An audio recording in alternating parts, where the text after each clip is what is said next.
আপুরা ভাইয়ারা তো পহেলা বৈশাখ যেহেতু আজকে দেখেন পিচ্চিগুলা রং নাই কিন্তু ওরা এমনিতে পানি দেওয়া দিয়ে করতেছে দেখেন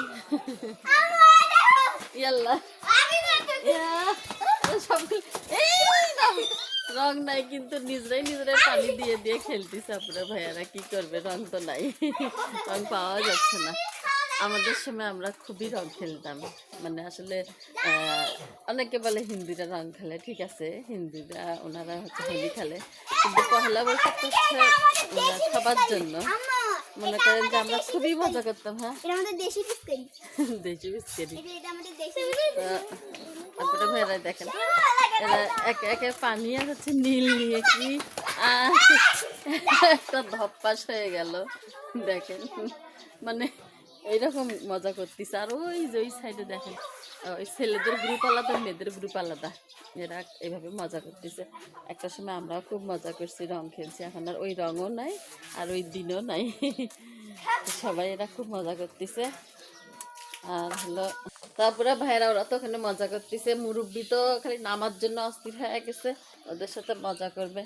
তারপরে ভাইয়ারা আজকে যেহেতু পহেলা বৈশাখ ইলিশ কিংবা গরুর মাংস এগুলো আমাদের কিছুই খাওয়া যাবে না তাই ওগুলো আমি কিছুই রান্না করব না কারণ হচ্ছে মুরব্বির অ্যালার্জি আমাদের সবারই অ্যালার্জি আর একটু ঠান্ডাও লাগছে সেজন্য আমরা ইলিশ মাছ আজকে রান্না করব না যেহেতু এটা পহেলা বৈশাখ পুরো মাস জুড়ে পহেলা বৈশাখ আছে ইনশাল্লাহ সুস্থ হলে একদিন খাবো।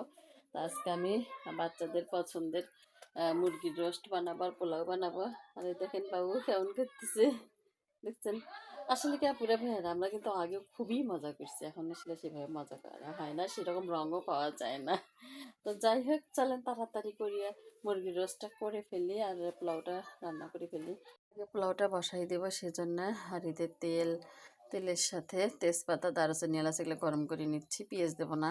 তো এরপর আপুরা ভাইরা যে চালগুলো দিয়ে দিলাম দিয়ে এখন আমি একটু নাড়াচাড়া করবো ভালো করে ভাজি নেবো সামান্য পরিমাণ একটু আদা রসুন বাটা শুধু দিয়ে দিলাম এরপর দিয়ে দিলাম লবণ তারপর দিয়ে দিলাম কয়টা কাঁচামরিচ। তারপরে ভাইরা দেখেন ভাজা কিন্তু হয়ে গেছে আনার মধ্যে গরম পানি দিয়ে দেব। তারপরে ভাইরা যে গরম পানি দিয়ে দিলাম একটু নাড়াচাড়া করে দিয়ে এখন ঢাকনা দিয়ে ঢাকি দেব। তারপরে ভাইরা যে ঢাকি দিলাম এটা এখনো হতে থাক আর এখন আমি মুরগিটা রেডি করে নেব। মুরগিটা আমি মুরগির গোস্তের মশলা আর হচ্ছে রসুন বাটা দিয়ে লবণ দিয়ে সুন্দরভাবে মাখাই নিছি। আর এদিকে দেখি আমার পোলাওটা হলো কিনা। তো দেখেন কি সুন্দর হয়ে গেছে আপুরা ভাইয়ারা।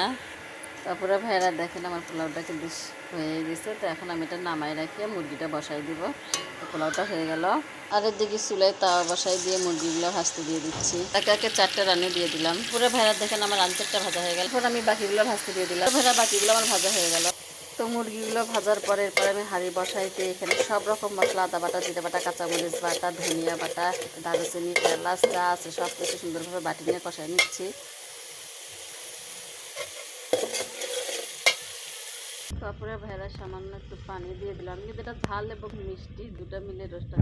তারপরে ভাইয়ারা দিয়ে দিলাম চিনি এর মধ্যে কিন্তু আমি টক দইও দিছি।